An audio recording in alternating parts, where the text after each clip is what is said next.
क्या ज्ञानेश कुमार को ऐसा करना चाहिए?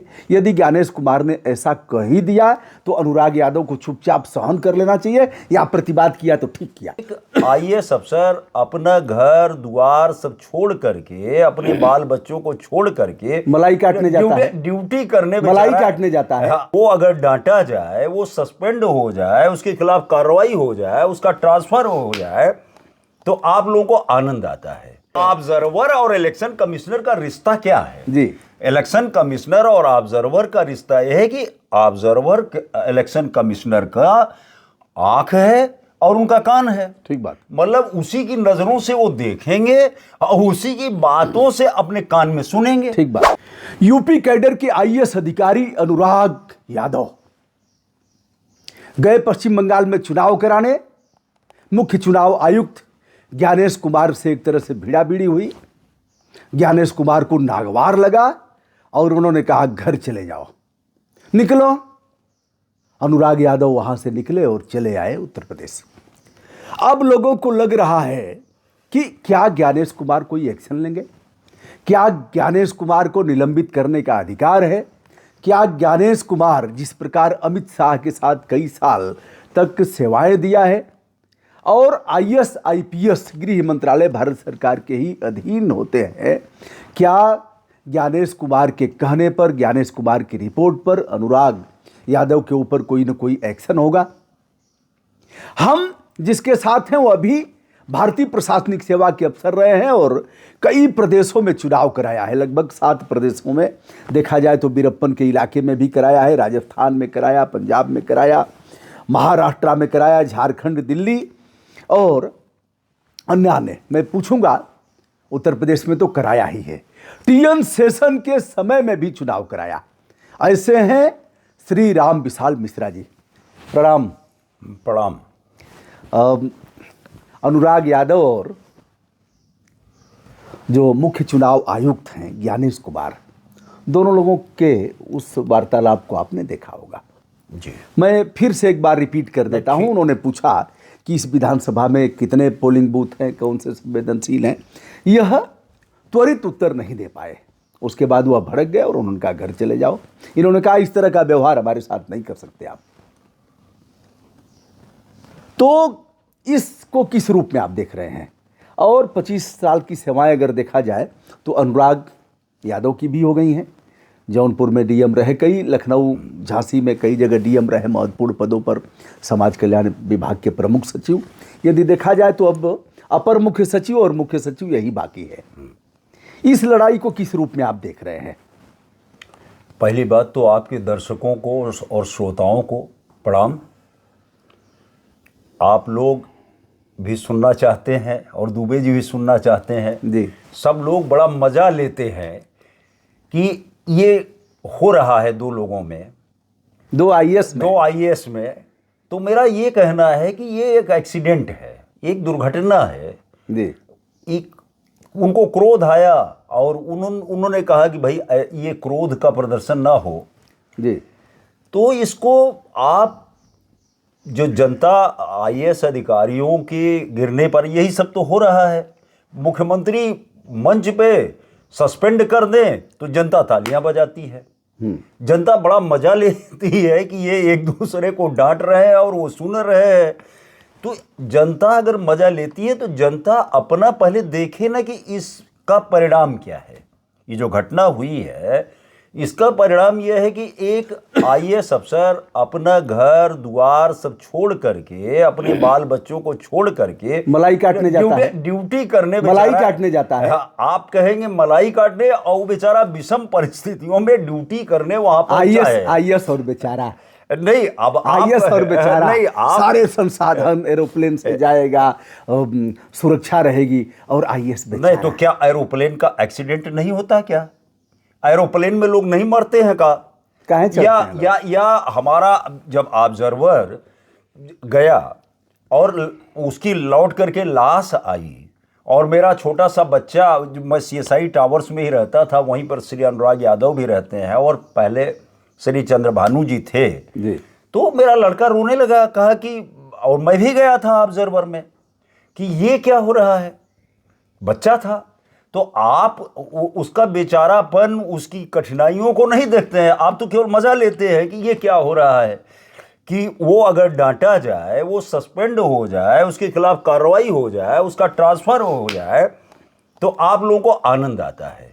लेकिन ये नहीं देखते हैं कि ये आनंद का पेमेंट आप करते हो, ये जो मनोरंजन आप लेते हो, इस मतलब हमारे मनोरंजन- टैक्स से वेतन हाँ, मिलता यस, है और यस। सारी सुविधाएं जो भोग करता है। अगर ये आप मुझको सस्पेंड करते हो, आईएएस को आप सस्पेंड कर दिए, तो उसका परिणाम क्या होता है? थोड़े दिन बाद, 1 महीना, 2 महीना, 3 महीने बाद आप मुझे बहाल करते हो। 3 महीने हम आनंद से जो है अपना गीता रामायण पढ़ते हैं, और आप बहाल करते हो, अब वेतन हमको फुल मिलता है, और जो कार्य आपका है वो सब पेंडिंग हो जाता है। तो अब फिर कहते हो कि मेरा काम नहीं हो रहा है। मेरा 14 साल से मुकदमा चल रहा है, 25 साल से मुकदमा चल रहा है, तो भोगेगा कौन? सर थोड़ा सा विषय पर आया जाए। मैं विषय पर ही आ रहा हूं। नहीं, सुनिए, आप थोड़ा सा लोग गोल देखिए, गोल घुमा रहे आप हैं। गोल गोल बिल्कुल नहीं घुमा रहा हूं। मतलब हमारा पहली बात, हमारा आप आनंद ना लें। हमारा यह विषय था। देखिए, आप आनंद ना लें। हमारा यह विषय था, आनंद में नहीं ले रहा हूं। हाँ। टू द पॉइंट में चाहता हूं। मैं टू द पॉइंट बोलूंगा। मैं बंदूक की गोली जो ऐसे घूमते हुए का छर्रा लग जाता देखिए, हुआ नहीं, मैं राइफल की गोली चाहता हूं कि सीधे सटीक निशाना लगे। विषय यहां खड़ा था कि अनुराग यादव और ज्ञानेश कुमार में बातचीत हुई। वह 88 बैच के आईएएस अफसर हैं, यह 2000 बैच के हैं। उन्होंने कहा कि काम ठीक से नहीं करना, चले जाओ, घर चले जाओ। और उन्होंने कहा इस तरह की भाषा आप हमारे साथ ऐसा प्रयोग नहीं कर सकते। इस पर मैं पूछ रहा था कि क्या ज्ञानेश कुमार को ऐसा करना चाहिए? यदि ज्ञानेश कुमार ने ऐसा कह ही दिया तो अनुराग यादव को चुपचाप सहन कर लेना चाहिए, या प्रतिवाद किया तो ठीक किया? देखिए, यहाँ न पक्षपात कछु राख्यो, वेद पुराण संत मत भाख्यो। इसका परिणाम क्या है? इसका परिणाम कि एक ऑब्जर्वर बेचारा, वो भी जाएगा घर द्वार छोड़ करके, अपने बाल बच्चों को छोड़ करके, अब इनके आने के बाद वो ड्यूटी करेगा। बेचारा माने अनुराग यादव नहीं, श्री अनुराग यादव की ये जो घटना घटी है, इसके बाद कोई ना कोई ऑब्जर्वर लगाया जाएगा ना, लगाया जाएगा। वही 2000 किलोमीटर से दौड़ करके तुरंत जाएगा। उसका चाहे बच्चा बीमार हो, चाहे पत्नी बीमार हो, चाहे उसका पिता बीमार हो, चाहे माता बीमार हो, उसको तो आप देखते नहीं हो, क्योंकि आप जो है मालिक हो। आप गवर्नमेंट सर्वेंट को ड्यूटी लगा दोगे। वो गवर्नमेंट सर्वेंट, वो इलेक्शन इंडिया जो मुख्य चुनाव आयुक्त हैं, उन्हें इस बात का ध्यान नहीं है कि इसके हटाने के बाद फिर किसी की नियुक्ति करेंगे, सरकारी धन का कितना अपव्यय होगा। और काश अगर हम इस तरह से लूज टॉक नहीं करते, आपत्तिजनक व्यवहार नहीं करते, तो वह प्रतिवाद नहीं करता। मैं कहता हूं कि नारद जी की फिर मैं बिल्कुल नहीं घुमा रहा हूं। पत्रकार का, मीडिया का यह कर्तव्य नहीं है कि वो ये बतावे कि इस घटना के पश्चात जो कष्ट होगा, जनता का पैसा खर्च होगा, टैक्स जो लगेगा, उसकी टीए लेगा, डीए लेगा, और वो अधिकारी क्या आपसे अलग है क्या? या हमारे ही बीच का है? नहीं, हमारा कष्ट, जो भी एक्सीडेंट क्या होता है, या कोई नहीं सस्पेंड हो जाए तो आप तालियां बजाते हैं। नहीं, ताली क्यों बजाएंगे? नहीं, जनता ताली बजाती है। मैंने इसी प्रदेश में, अरे अगर भ्रष्ट होगा, देखिए अगर भ्रष्ट होगा, जनता सब जान जाएगी कि आप, जैसे आप 2 जगह डीएम रहे, बलरामपुर में रहे, महोबा रहे, हाँ। कमिश्नर रहे आप चित्रकूट में, हाँ। वहीं से सेवानिवृत्ति आपकी हाँ। हुई, तो जनता आपको नहीं जानती थी। हमारे यहाँ आप डीडीसी रहे तो जनता जानती थी ना कि कैसे अफसर हैं, सब जानते हैं। आप जितना छुपाएंगे, छुपाने से छुपेगा नहीं, और अगर आप सच्चरित्र हैं, अच्छा काम कर रहे हैं, तो जनता सड़क पर आती है ट्रांसफर होने के बाद। अब देखो दुबे जी, अब ये मुझसे मत कहलवाइए। जनता को सीता मैया ने अग्नि परीक्षा दिया, उसके बाद भी आपने कहा, उसके बाद भी आपको बड़ा मजा आया। राम और सीता अलग हुए, और सीता जी के 2 बच्चे बेचारे जंगल में पैदा हुए। बेचारे, मैं कह रहा हूं, राजा के बच्चे और जंगल में पैदा हुए, और वाल्मीकि एक संत ने उनका पालन पोषण किया और सिखाया।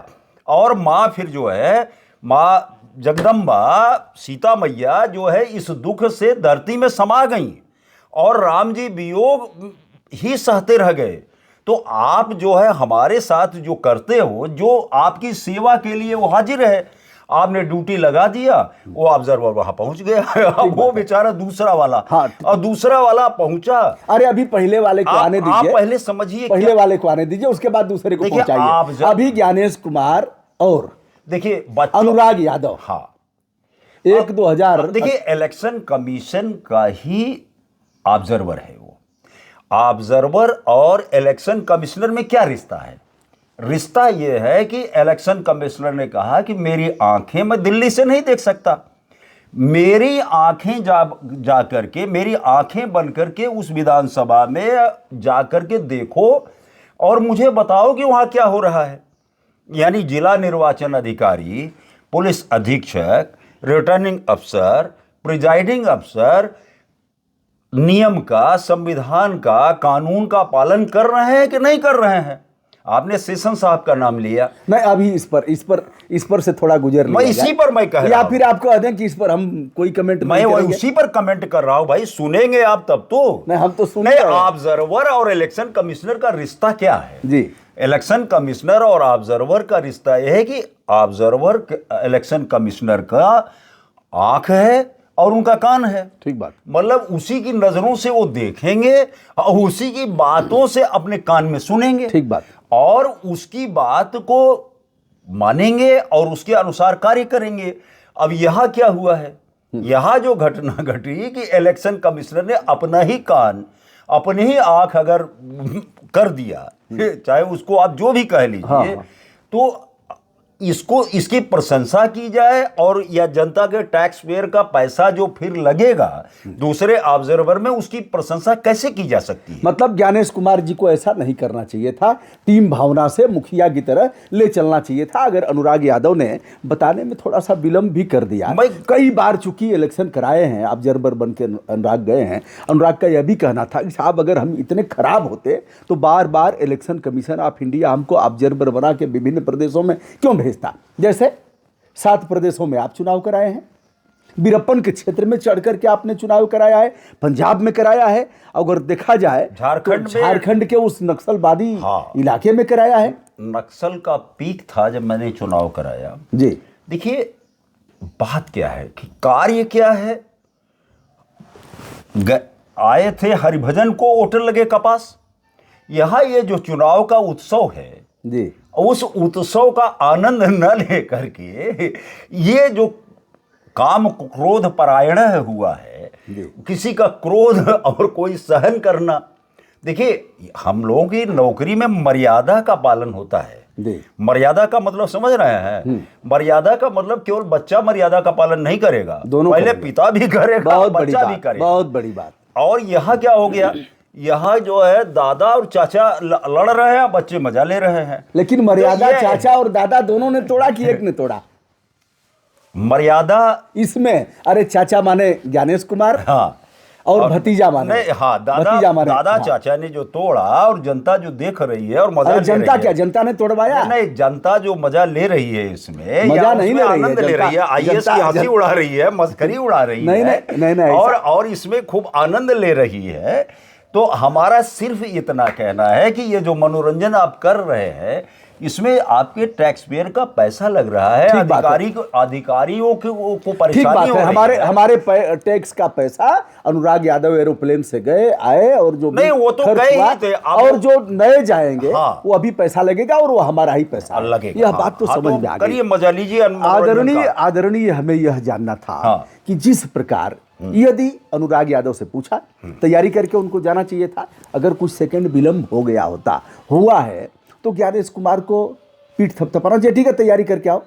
जैसे आप लोग डीएम थे, मीटिंग लेते थे, तो विभिन्न विभाग के अधिकारी होते थे, तो आप उसको समझाते भी थे, कहते थे यह बात ठीक नहीं, अगली बार से तैयारी करके आइए, ऐसे करके होता था। तो यदि थोड़ा सा अपने गुस्से को ज्ञानेश कुमार ने शांत कर लिया होता, या फिर अगर किसी प्रतिक्रियावाद से ज्ञानेश कुमार ग्रसित थे और अनुराग यादव को एकमात्र हटाना ही उनका था कि एनी हाउ इसको हटाया जाए, तो दोनों मामलों में अनुराग ने उनकी बात का प्रतिकार करके ठीक किया या नहीं ठीक किया? क्या ज्ञानेश कुमार का गुस्सा जायज था अथवा नाजायज था? और कुछ सेकंडों में ही सब गड़बड़ हो गया। आप ये बताइए, ये जो महाभारत का वर्णन आप कर रहे हैं, जी। आप रामायण चाहते हैं कि महाभारत होना चाहिए? आप क्या चाहते हैं? शांति जैसे हो। नहीं, आप तो राम जी की मर्यादा शांति- चाहते हैं ना। नहीं, शांति तो महाभारत के बाद ही नहीं, आएगी। ये जो मर्यादा भंग हुआ है, ये मर्यादा भंग ही मैं कहूंगा। आप दोनों में से किसी का नाम, दोनों को बैलेंस बना करके चल रहे हैं। न ज्ञानेश कुमार को आप नाराज करना चाह रहे हैं, ना अनुराग यादव को। नहीं, अब देखिए, क्योंकि ज्ञानेश कुमार तो आपसे नहीं जुड़े हैं, अनुराग यादव आपसे जुड़े होंगे नहीं, कहीं ना कहीं। मुझसे दोनों लोग जुड़े हुए हैं, और मैं समाज का एक वरिष्ठ नागरिक हूं भाई। वरिष्ठ नागरिक होने के नाते मैं अपना हित भी देखूंगा। अच्छा, यदि आप ज्ञानेश कुमार के साथ होते, उनकी जगह पर बैठे होते, मुख्य चुनाव आयुक्त की हैसियत में यदि राम विशाल मिश्रा जी होते और अनुराग यादव से पूछते कि इसमें, और वह थोड़ा सा बताने में विलम्ब हो जाता, तो आप क्या करते? देखिए, कहाँ निकल जाओ बाहर, देखिए, घर चले जाओ। नाम क्या है? Election commissioner. हाँ, यानी कमिश्नर। कमिश्नर यानी फ्रेंड फिलासफर गाइड। हमारे यहाँ सूक्ति है, कहावत है कि कमिश्नर जो है वो फ्रेंड भी है, फिलासफर भी है और गाइड भी है। वाह। अब आप स्वयं बताइए कि अगर फ्रेंड फिलासफर गाइड, और यह भी एक वरिष्ठ अधिकारी है, 25 वर्ष की सेवा है, यानी कमिश्नर से, हाँ, कमिश्नर के बराबर ही है। हाँ, कमिश्नर वो भी है, बिल्कुल। तो कमिश्नर वो भी फ्रेंड फिलासफर गाइड है। दो फ्रेंड अगर लड़ जाएं, दो फिलासफर लड़ जाएं, या एक गाइड अपने जिससे सुनना है, जिससे आंख से देखना है, उनमें दोनों में तनाजा हो जाए, तो इसको क्या कहेंगे आप? वही तो पूछ रहा हूं नहीं, आपसे। इसको सिर्फ इतना कहेंगे कि मर्यादा जो है टूटी है। टूटी है। हाँ, मर्यादा टूटी। इतने देर के बाद आप आए हैं नहीं, इस अब विषय मैं पर। शुरू से कह रहा हूँ, हमको कितना मेहनत करना पड़ा है, यह कहलवाने में आगे तो आप पता नहीं कहेंगे कि नहीं कहेंगे। यहाँ न पक्षपात कछु राखे हो। मैंने पहले बताया, कोई पक्षपात मैं नहीं करूंगा। मर्यादा जो है अवश्य जो है, और इसमें ये जो मर्यादा का आनंद ले रही है जनता, इसमें जनता का ही क्षति है। नहीं, क्षति तो है। हाँ, लेकिन ये बात छन करके आ गई है कि जनता की ही और ये उत्सव में, इलेक्शन एक उत्सव भी है, उत्सव है। और एक राज्यारोहण आप कर रहे हो, एक राजा का चुनाव कर रहे हो और अपना सारा अधिकार दे रहे हो। राजा कैसे हुआ? सेवक का ही अगर आप चुनाव कर रहे हो, अगर तो आप उसको बदल रहे हैं ना, राजा कैसे हुआ? भाई, आप सारे क्या देश के प्रधानमंत्री सारे अधिकार, नरेंद्र मोदी जी राजा हैं, आदित्यनाथ योगी राजा हैं कि जनसेवक हैं, लोक सेवक हैं? देखिए, जैसे आप लोग भी, जैसे जो डीएम बैठते हैं वैसे नाप देंगे, गाड़ देंगे, जैसे जो भाषा कई लोग बोलते हैं वैसे ही, और कोई लटक करके नहीं आया तो डीएम साहब की देवरी चढ़ेगी, अच्छा दिमाग खराब है इसका। नहीं, ऐसे देखिए, पता नहीं आप क्या किए हैं। फिर सुन लीजिए, मैंने कहा कि रामायण होनी चाहिए कि महाभारत होनी चाहिए। रामायण में क्या है? भरत जी कह रहे हैं मैं सेवक हूं। युद्ध तो दोनों में हुआ। देखिए, युद्ध तो दोनों में कहा हुआ, क्यों नहीं हुआ? कहा हुआ? अरे रामायण भरत जी और राम जी में तो कोई युद्ध नहीं हुआ।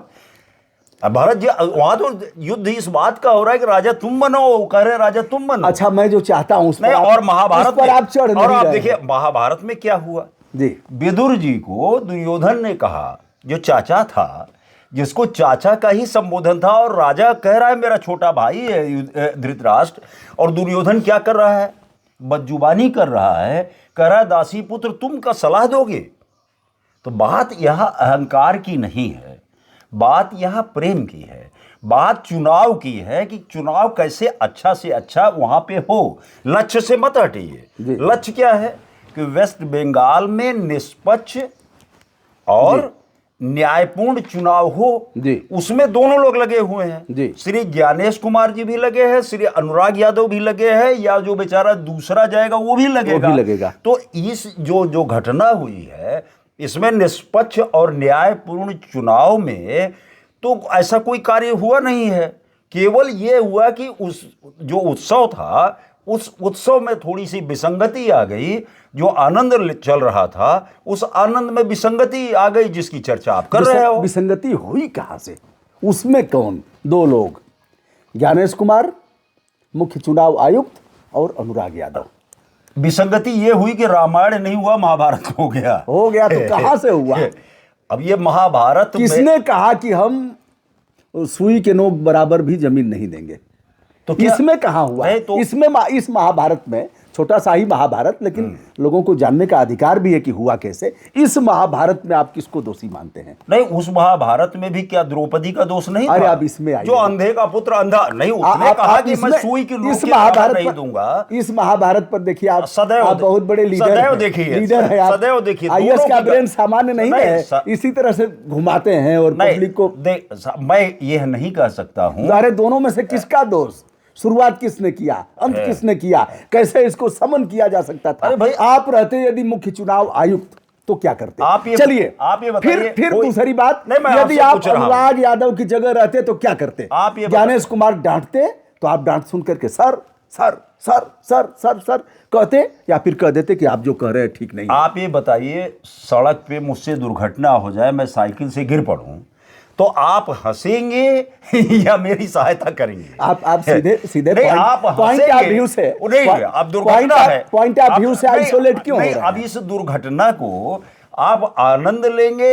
मैं मान लिया नहीं, मैं साइकिल से गिर गया, उठाऊंगा, 112 बुलवाऊंगा, आप उठाएंगे, बुलाएंगे, अस्पताल ले जाएंगे, तो इसमें भी यही करिए ना, यही करिए कि जो बेचारा दूसरा ऑब्जर्वर गया है वो सकुशल चुनाव करा ले, सर। अब निष्पक्ष न्यायपूर्ण चुनाव हो। अब आप डीएम और कमिश्नर नहीं ना हैं, आप स्वतंत्र हैं। मैं स्वतंत्र हूं, पहले भी स्वतंत्र थे, पहले भी आप लड़ाई करते थे, 6 महीना से अधिक कहीं रहे नहीं, मैं तो 22 दिन में मेरा ट्रांसफर हुआ। लेकिन ये बताइए 2 महीने तो आज सही बात क्यों नहीं कर रहे? तब भी सही बात कहते थे। तब भी नुकसान किसका हुआ? नुकसान तो जनता का हुआ। तो जनता जब तक जो चाहेगी, अब जैसे देखिए रामायण में जो हुआ, वहां जनता ने क्या किया? जनता ने ये किया कि वो भी गई बेचारी, भरत जी के साथ भी गई और राम जी के साथ भी गई। भरत जी पहले पैर से चल रहे थे, कौशल्या जी ने बुलाया, कहा सुनो इधर आओ। राम जी के जाने से जनता बहुत दुखी है, तुम अगर पैदल चलोगे तो वो भी तो पैदल चलेगी। तो राजा प्रजा का ध्यान रख रहा है और प्रजा राजा का ध्यान रख रहा है। आप सेवक मान लीजिए, तो क्या सेवक के साथ आप दुर्व्यवहार करेंगे? यहाँ न कोई राजा है न कोई प्रजा है। नहीं, मैं सेवक हूं, सेवक तो आप मानेंगे भाई। कोई आईएएस जो है सेवा ही तो है ना। और सेवा धर्म कठिन जग जाना, आगम निगम प्रसिद्ध पुराना।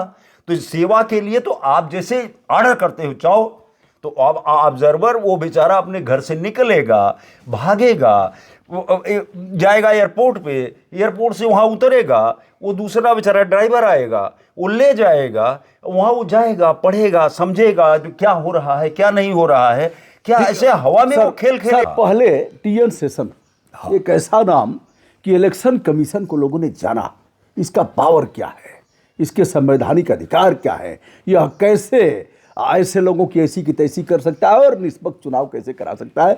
उनके समय में भी आपने चुनाव कराया। सवाल इस बात का है, क्या पहले आईएएस अधिकारी सीनियर पीसीएस भी होते होंगे, कराते होंगे चुनाव भेजे जाते होंगे?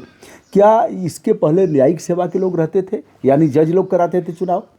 देखिए, उसके पहले जो ऑब्जर्वर की ड्यूटी थी उसी जनपद के जिला जज करा देते थे। अच्छा। और जो चुनाव भी होता था उसी जनपद के आसपास की पुलिस आती थी। अच्छा। कोई बहुत विवाद नहीं होता था, केंद्रीय बल और बाद में जब इस देश में भ्रष्टाचार बढ़ा तो चुनाव में भ्रष्टाचार और हिंसा बढ़ी, खास करके हिंसा जी। और उस समय दुबे जी जब कहीं चुनाव होता था तो पता चला 200 आदमी मारे गए, 100 आदमी मारे गए, 150 आदमी मारे गए, 4 आदमी मारे गए। मैं 89 में चुनाव करा रहा था मेरठ में जी। मैं एसडीएम था।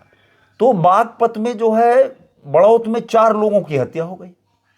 फिर रिपोल कराया गया और रिपोल वगैरह पे इतना इलेक्शन कमीशन नहीं ध्यान देता था, जिला निर्वाचन अधिकारी ही करा देता था, जो डीएम होता था। हाँ, डीएम ही। क्योंकि देखिए, हर व्यक्ति अपने कर्तव्य को अगर करे तो अधिकार किसी अधिकारी को कौन सा अधिकार का पालन करना पड़ेगा?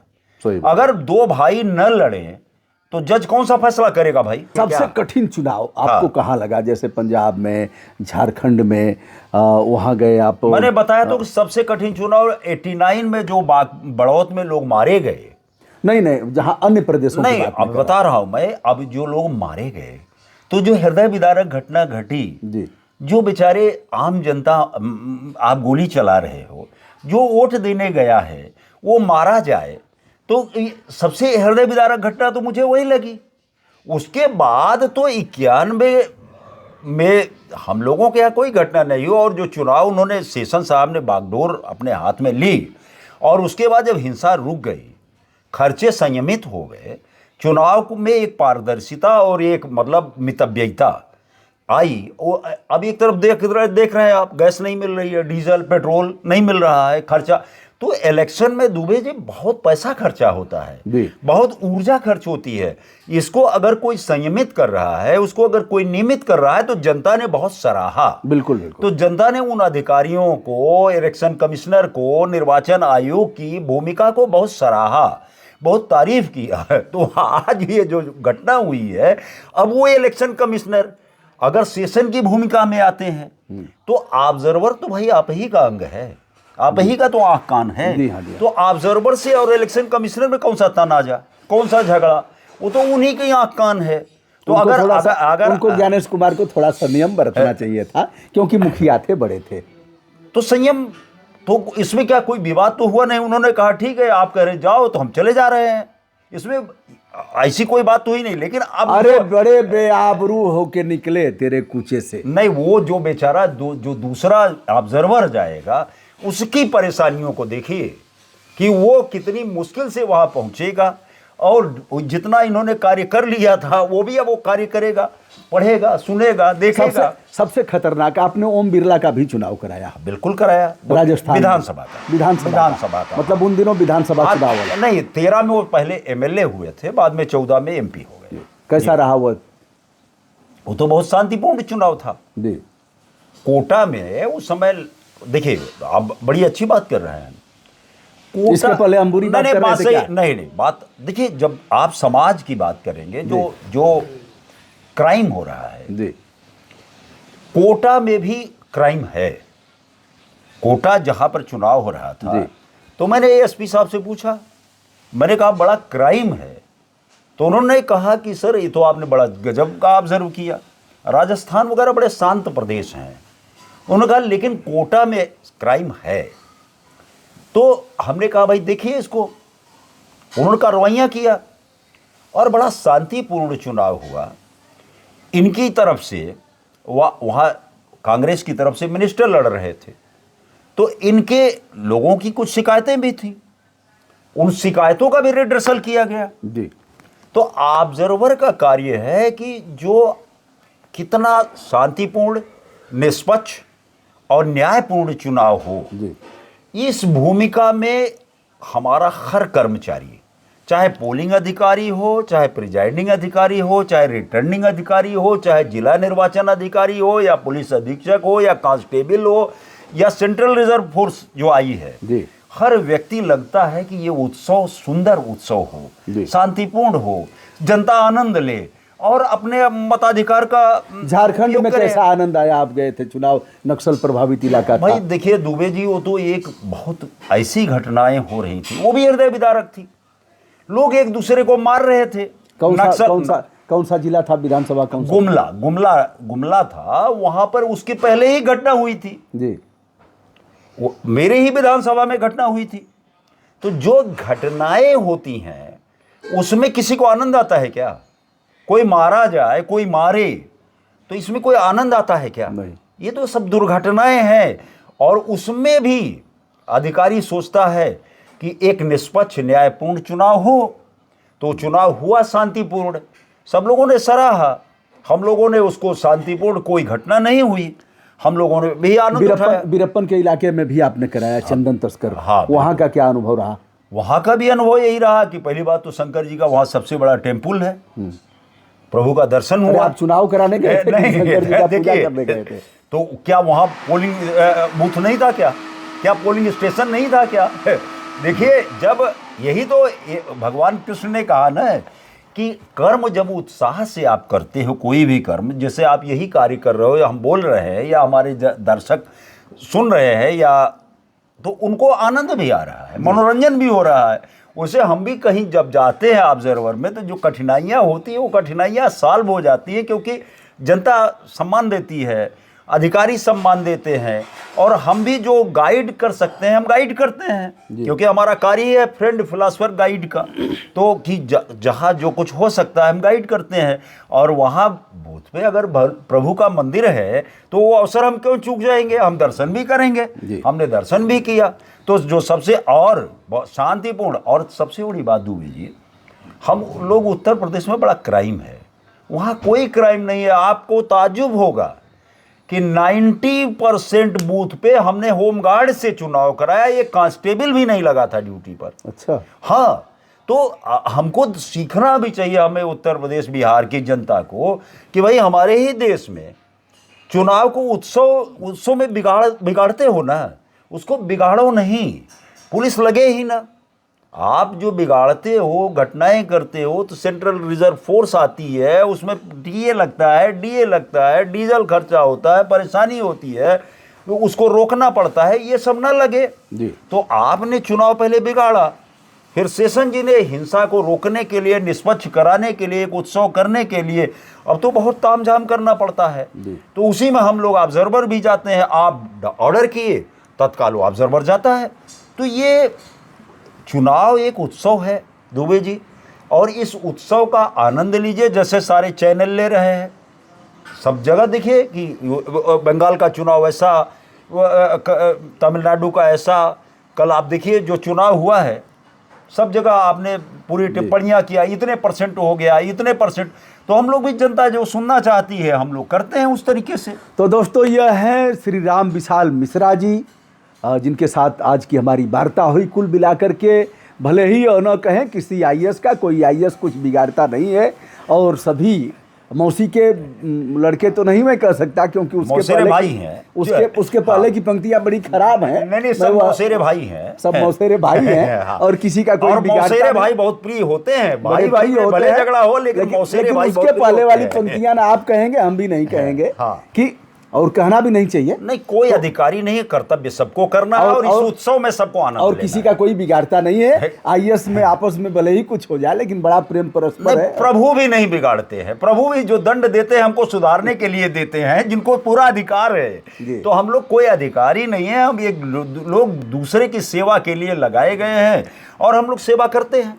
तो दोस्तों, फिर हम अन्य विषयों पर आपके साथ बैठेंगे, और हमारे अग्रज हैं, बड़े भाई हैं, हमारे ज़िले में डीडीसी रहे, उस समय में छात्र राजनीति करता था, बड़ा नाम था, अकेले निकलते थे और दांत रंग दिया बड़े बड़े माफियाओं का।